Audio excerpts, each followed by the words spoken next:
Hello friends, कैसे हैं आप सब। दोस्तों, तृप्ता सहगल का आप सबको प्यार भरा नमस्कार। दोस्तों, बहुत बड़ी एकादशी आ रही है। वैसे तो एक साल में 24 एकादशियाँ आती हैं, लेकिन अधिक मास हो तो उसमें 26 एकादशियाँ आती हैं। तो एकादशी का व्रत बहुत ही पवित्र और महत्वपूर्ण माना जाता है। वैसे तो सभी एकादशियाँ बहुत ही महत्वपूर्ण हैं, लेकिन निर्जला एकादशी बहुत बड़ी एकादशी है। दोस्तों, जब व्रत रखते हैं तो उसमें जल नहीं पीना होता, जल की एक बूंद भी ग्रहण नहीं करती। सबसे जो महत्वपूर्ण एकादशी है वो निर्जला एकादशी मानी जाती है। इसे भीमसेनी एकादशी भी कहते हैं। ये एकादशी सभी एकादशियों में से बहुत पवित्र और महान मानी जाती है। ज्येष्ठ मास के शुक्ल पक्ष को जो एकादशी आती है उसे निर्जला एकादशी कहा जाता है। यह व्रत इस वर्ष 31 मई को रखा जाएगा। एकादशी के दिन भगवान विष्णु जी की पूजा उपासना करते हैं और उनके मंत्रों का जाप करते हैं और उनकी साथ साथ भगवान लक्ष्मी जी की पूजा भी करते हैं। इस व्रत में एकादशी के सूर्य उदय से लेकर द्वादशी के सूर्य उदय तक जल पीने का विधान नहीं होता, इसीलिए इसे निर्जला एकादशी कहा जाता है। इस दिन बिना जल के रहकर भगवान विष्णु की आराधना और पूजा करने का विधान है। ऐसा कहा जाता है कि जो इस निर्जला एकादशी का व्रत रखता है उसको दीर्घायु प्राप्त होती है और मोक्ष की प्राप्ति हो जाती है, उसके सारे पाप नष्ट हो जाते हैं। आइए दोस्तों, अब जानते हैं निर्जला एकादशी 2023 का शुभ मुहूर्त क्या है। हिंदू पंचांग के अनुसार निर्जला एकादशी इस वर्ष 31 मई यानी बुधवार को मनाई जाएगी। एकादशी तिथि की शुरुआत 30 मई को दोपहर 1:07 पर होगी और इसका समापन 31 मई को दोपहर को 1:45 पर होगा। दोस्तों, इस बार जो एकादशी है वो बहुत महत्वपूर्ण है, क्योंकि इसमें कई महत्वपूर्ण योग बनने जा रहे हैं। इसमें सर्वार्थ सिद्धि योग बन रहा है और रवि योग बन रहा है, जिनका समय सुबह 5:24 से लेकर सुबह 6 तक रहेगा। और निर्जला एकादशी का पारण 1 जून को किया जाएगा, जिसका समय सुबह 5:24 से लेकर सुबह 8:10 तक रहेगा। अब जानते हैं कि हम जब निर्जला एकादशी का व्रत रखते हैं तो उसकी पूजा हम उस दिन पूजा कैसे करें। निर्जला एकादशी के दिन सुबह सुबह स्नान कर लें और सूर्य देव को अर्घ दे दें। अर्घ के पानी में थोड़ी सी चीनी डाल लें। इसके बाद आप पीले वस्त्र धारण करें, क्योंकि भगवान विष्णु को पीले रंग के वस्त्र बहुत प्रिय हैं। भगवान विष्णु की पूजा करें, उनके मंत्रों का उच्चारण करें। ओम नमो भगवते वासुदेवाय, उसका उच्चारण करें, उनके मंत्र बोलें और व्रत का संकल्प लें।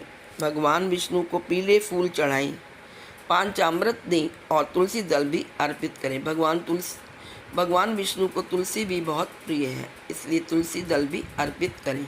साथ ही भगवान विष्णु और माँ लक्ष्मी के मंत्रों का जाप करें और व्रत का संकल्प लेने के बाद अगले दिन सूर्योदय होने तक जल की एक भी बूंद ग्रहण ना करें।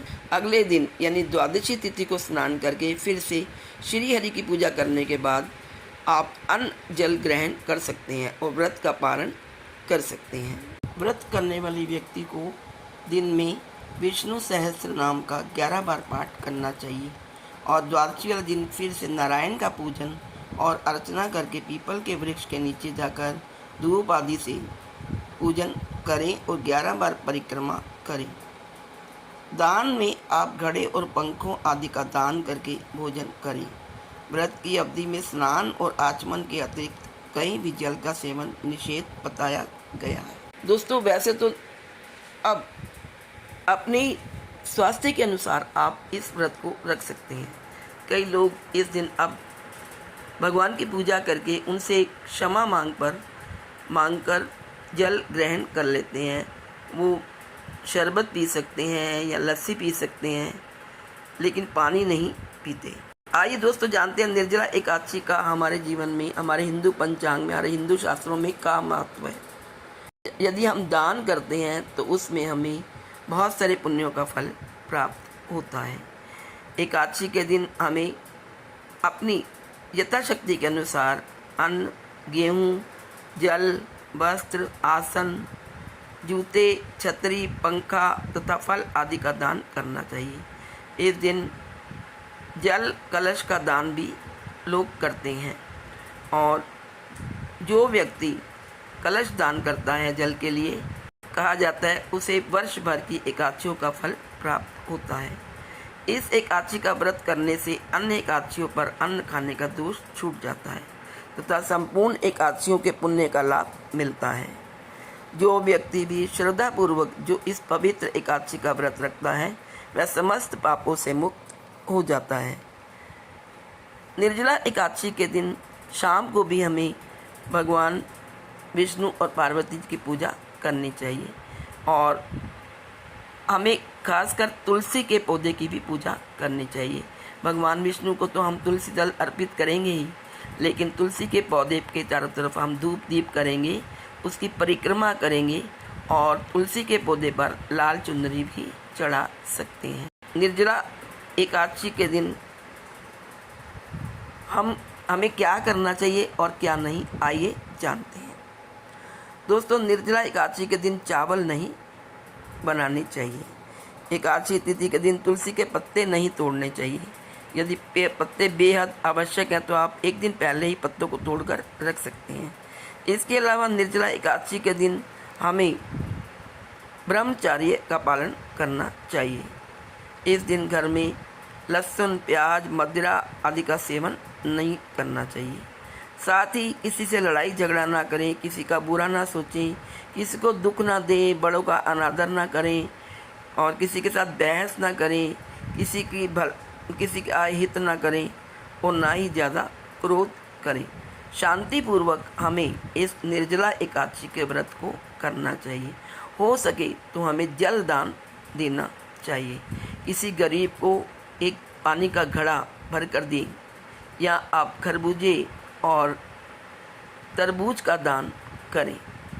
किसी गरीब बच्चों को खाना खिला दें और बूढ़े व्यक्ति को, जो निसहाय लोग हैं, उनकी मदद करें, उनको भोजन कराएं, उनको वस्त्र दान दें और उनकी प्रॉब्लम्स को सॉल्व करने की कोशिश करें। आइए दोस्तों, अब जानते हैं कि इस निर्जला एकादशी के त्यौहार को हम लोग कैसे मनाते हैं। फ्रेंड्स, इस दिन लोग जल दान करते हैं। कहते हैं जल दान महान दान होता है।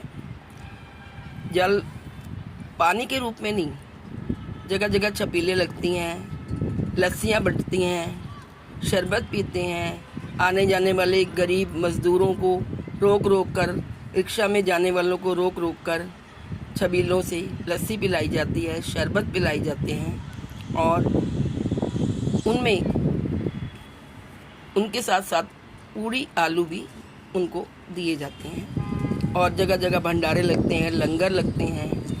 और जलदान के अलावा लोग आज के दिन गरीबों को दान करते हैं और मंदिरों में भी घड़ा, पंखा, खरबूजे का दान किया जाता है। यहाँ तक कि बेटियों को भी दान दिया जाता है। ब्राह्मण को तो मंदिर में देते ही हैं। कुछ लोग अपनी बेटियों को भी एकादशी के व्रत का, निर्जला एकादशी के अवसर पर फल और दक्षिणा देते हैं, क्योंकि ये महादान कहलाता है एकादशी पर। दोस्तों, इस दान से महान फलों का प्राप्ति होती है। ये सब दान करने से जो मनुष्य व्रत रखता है और दान करता है उसको मोक्ष की प्राप्ति होती है और श्री हरि उसके जीवन में सुख शांति लाते हैं, सुख समृद्धि लाते हैं। उसके दान का उसको महाफल, कई पुण्यों का फल प्राप्त होता है। और दोस्तों, ये महा एकादशी एक हफ्ता पहले ही शुरू हो जाती है। एक सप्ताह पहले ही लोग तैयारियां करनी शुरू कर देते हैं। जगह जगह गुरुद्वारे में भी इस एकादशी, निर्जला एकादशी का पर्व बड़े धूमधाम से मनाया।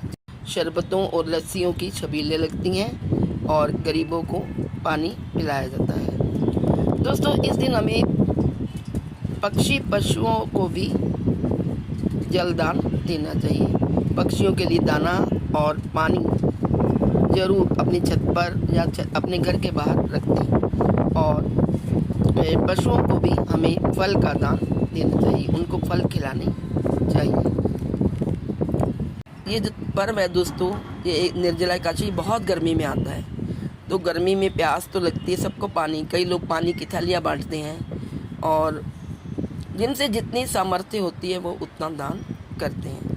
बट ये बहुत बड़ा त्यौहार है श्री हरि जी का। ये इस दिन विष्णु भगवान के निमित्त पूजा करते हैं और इस प्रकार हमने हिंदू लोग निर्जला एकादशी बड़ी धूमधाम से मनाते हैं। हम लोग जब छोटे थे तो हम देखते थे जगह जगह छबीलें लगती थी और हम भी पीने जाते थे। लस्सी बटती हैं, शिकंजवी बटती हैं और ये मतलब ठंडा पानी शरबत बटते हैं, रूह अफ़ज़ा डाल के बीच में लोगों को पिलाते हैं। जिसकी जितनी श्रद्धा होती है, कई जगह कलेक्शन कर लेते हैं पैसों की और बाहर सड़क पर छबील लगा देते हैं ताकि आने जाने वाले पानी पी सकें। तो दोस्तों, आज इस वीडियो में इतना ही। आप सबको मेरी तरफ से निर्जला एकादशी की हार्दिक शुभकामनाएं। ये निर्जला एकादशी आपके लिए कल्याणकारी तथा मंगलमय हो, ऐसी मेरी भगवान विष्णु से प्रार्थना है। ओम नमो भगवते वासुदेवाय। Please like, share and subscribe. Thank you.